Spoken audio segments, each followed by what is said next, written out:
Welcome back. I'm Mr. Michael, and we're going to discuss what's in the base of the Spike Prime box. Yes, this lovely, fantastic, vibrant yellow is the Spike Prime box. Won't be mixed up with any of the boxes on your trays, on your shelf, or even in your house. And this will be distinctive. So let's talk about what's going on. We talked about the left tray. We talked about the right tray and what's going on here with the axle measurements. We're going to talk about these additional elements that are roaming and stacked on the reference sheet as well. And those are going to be the elements in your base. So we're going to get with the brain of everything. This is the new hub. This hub is very exciting, and I'll go into more detail in a detailed video.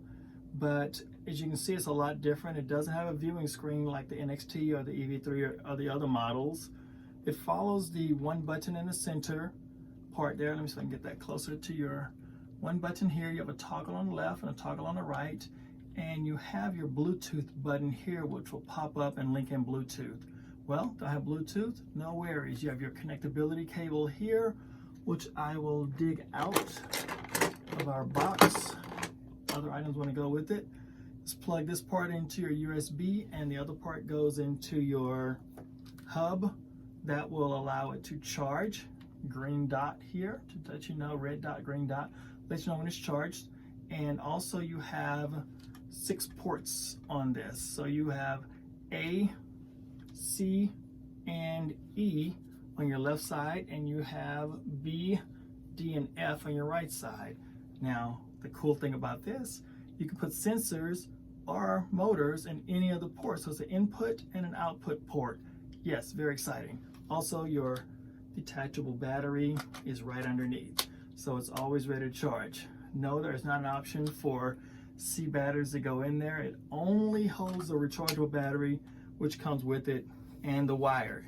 If you had to buy that, you understand that's a really good deal. Let's get into the motors. You have one large motor this year, and that's the new shape. Connectability on the front, connectability on the back for the axle. A lot of peg opportunity to put this model into work. This is a new cable, and yes, that is a new port, which fits into this. It's like a sad face, but upside down it'll be a happy face. So it's a new port that clicks in, not clicks in, locks in really well. So again, we'll get into that. And this is a new cable. I have my alligator, it's not an alligator clip, but I wanted to show you how this clip works really quick. These ridges on our wire allows for those ridges to go in, and you just lock this down. So that's our large motor. I'll hold this up while I put it next to the medium motor. So the large motor, medium motor, same length, same width, same height, same width, but they are a little bit different, more powerful. We'll talk about in our other video what those circle and dots and lines on top are as well. You're going to have 2 medium motors, which are going to complement your motor well, and total power for these. This will definitely get the job done for these powerful motors. You also have 3 sensors inside of here. Let's go with the color sensor, which also is a reflective sensor, which also does ambient light as well. You have your ultrasonic sensor, which lights up in different sections. Color sensor lights up as well. And your touch sensor. No, it's not a touch sensor. They finally produced a force sensor. What is a force sensor?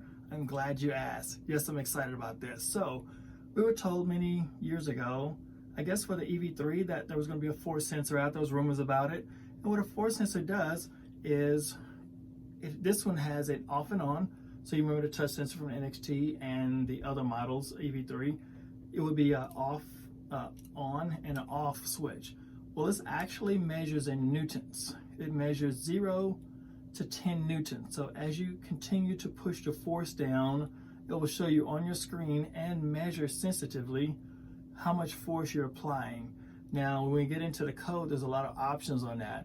It's press hard, release, and a pressure adjustment. So you can release the pressure, which changes the pressure. You can increase the pressure, which the pressure change as well. And yes, I have been geeking out on this sensor for a while. Okay, different video. You also have, look at this. This is amazing. The new base plate area. Now, when I saw this in a picture image, it didn't look very Lego-like. It looked like they pressed some holes in something, and I really wasn't impressed by the picture until I got my hands on it. This is very, very, very strong, very, very rigid.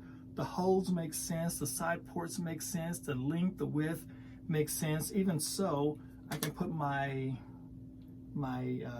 Spike Prime hub up to it, and it measures out well, lines up with, as I didn't get a really good lineup on that, but it lines up with the connectors really well to get a really rigid shape here. So you actually have two of these. Yes, I want to just order a lot of them and make a lot of cool large elements. So you have two of these large guys. And then we'll talk about frames. So this is your regular frame you're used to. I call it an O frame, the other one I call it H frame. But then they increased it to a larger frame. I'm gonna put these on the yellow background so you can see it better. So they have a one that's a little bit bigger now. And yes, they do. They have this teal one, which works there as well. So the teal is as wide as a new base plate, but not as tall. And what I like about it is it does have some flexibility in it, which it should, but it's still rigid enough to get the job done. And as always, if you need to make the structure stronger, add some beams, add some other elements to do that, but you shouldn't have anything too wide in there, but structure should be flexible in certain areas. So I love that. Yes, two of those as well. And two of the plumb parts. You also have some panels. This one kind of is a central piece here, that teal. You have a couple of side curvature areas. And yes, I'm getting very detailed in the box here. You have your new wheels. These wheels do not release from the rubber. They stay on. They land at a bevel kind of curve. They are stable. They don't slip. They have peg parts in the middle, and it is really cool wheels. So you shouldn't have to worry about the tread or grip on that. And you have a couple more panel pieces as well, and a really long flat plate. And of course, I don't want to leave that out, a little squiggly there. So thank you guys so much. Thank you. I know it's a longer video, but I did want to kind of get into it. There's a lot of things you can really geek out on here and a lot of detail. Yes, I do have a much longer video coming up talking in detail about the hub, and then I'll do a separate video talking more detail about the motors. Then I'll do another video talking about 1, 2, maybe all 3 of the sensors in as well, to give you some examples of what's going on.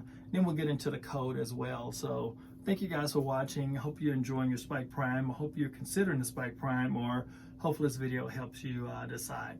Thank you so much. It's Mr. Michael. Please subscribe so you can get the newest updates from what we have. We have a lot of training going on, talking about the Spike Prime and other elements that are going on with LEGO Education and LEGO Retail as well. Thank you guys. Look forward to seeing you again.